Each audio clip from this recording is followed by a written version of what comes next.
When stolen adamantium triggers a global crisis, Captain America, Sam Wilson, is thrust into a deadly conspiracy that reaches the highest levels of power.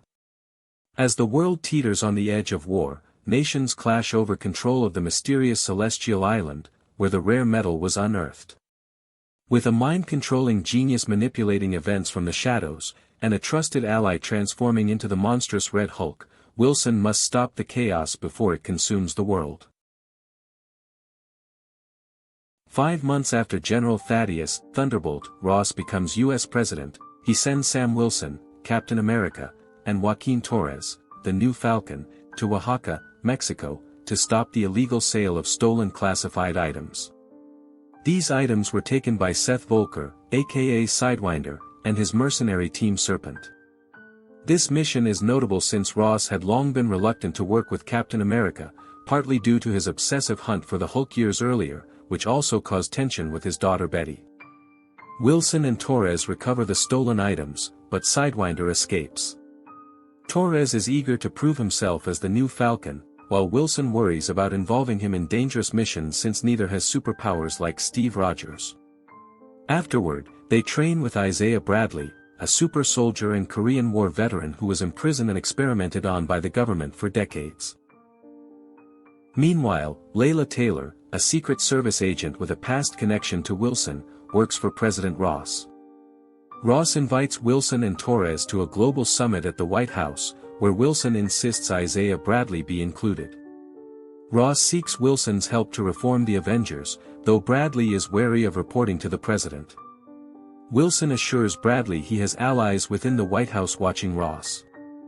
At the summit, Ross reveals the discovery of a new metal, adamantium, on Celestial Island, formed by the emergence of the celestial Tiamat in the Indian Ocean. The stolen items were refined samples from a Japanese mining site. Ross proposes a treaty to control the metal's mining and distribution to prevent an arms race. During his speech, the song, Mr. Blue, triggers several men, including Bradley, to suddenly attack Ross and other leaders. They are subdued by Ross's head of security, Ruth Bat Seraph, former Black Widow, and claim no memory of the attack. Wilson wants to investigate, but Ross assigns Ruth. Wilson suspects Bradley was mind-controlled, similar to Bucky Barnes, via trigger words. Reviewing White House CCTV, Torres notices that Bradley's phone was flashing just before the attack, a pattern also seen with the other shooters, indicating external manipulation. While investigating, Wilson is ambushed and captured by Sidewinder. Wilson suspects Sidewinder's mission isn't just to kill him but to retrieve the adamantium, having reconciled with the buyer who paid him double for the job. Sidewinder confirms the buyer gave him detailed instructions. Meanwhile, India and France refuse to ratify a crucial treaty until Japan agrees. Ross travels to Japan to secure their signature. Back in the US, 2 shooters in custody are killed by a guard who then commits suicide, with the song, Mr. Blue, playing on his device. Torres traces a call from Sidewinder's phone to a secret black site in West Virginia, Camp Echo 1.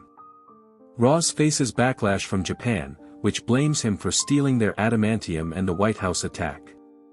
Ross realizes Dr. Samuel Stearns, who gained enhanced intelligence after exposure to Hulk's blood, is behind the chaos. Wilson and Torres find Stearns and learn he uses technology and the Mr. Blue song to control minds.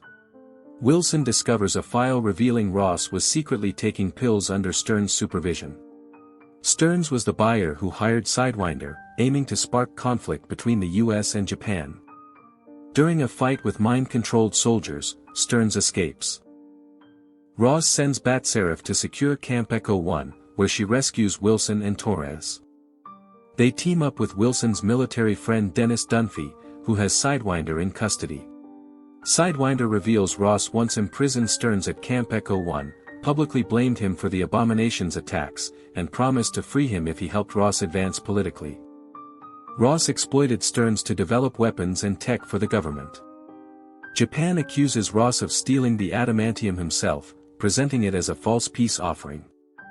They reject Ross' treaty and deploy their navy to Celestial Island to seize full control of the adamantium, soon joined by India and France's forces. Wilson, Torres, and Bat-Seraph rush to Celestial Island, where Ross and Japan's Prime Minister Ozaki race to claim the Adamantium. Ross has dispatched Carrier Group 5 to protect U.S. interests. Ross reveals he is dying from heart failure and has been relying on pills developed by Stearns to extend his life. Fearing Stearns would stop making the pills, Ross refused to release him, which fueled Stearns' anger and thirst for revenge. Stearns hijacks the minds of 2 American pilots, forcing them to attack the Japanese fleet. Wilson and Torres intercept and de-escalate the situation, convincing the Japanese to stand down, but Torres is critically wounded during the fight. Back in the U.S., Torres undergoes surgery as order begins to return. Wilson, comforted by his friend Bucky Barnes, wrestles with guilt over letting Stearns escape and doubts his role as Captain America. Meanwhile, Stearns kills Dennis Dunphy, who had discovered the pills were infusing Ross's body with gamma radiation, and then surrenders to Wilson. Stearns' arrest and his ties to Ross are publicly exposed during a press conference. Ross loses control and transforms into a Red Hulk, causing destruction at the White House. Wilson manages to injure him enough to snap Ross back to reason by reminding him of moments with his estranged daughter Betty under Washington's cherry blossoms. Ross reverts to human form. Following these events, Bradley is cleared of wrongdoing, Wilson invites the recovering Torres to join the Avengers, and the treaty is finally ratified. Ross resigns and voluntarily incarcerates himself at the raft, where Wilson and Betty visit him. Meanwhile, an imprisoned Stearns warns Wilson of an impending attack from other worlds. Thanks for watching. If you enjoyed the video, don't forget to give it a thumbs up, hit that subscribe button, and turn on the bell so you never miss a drop.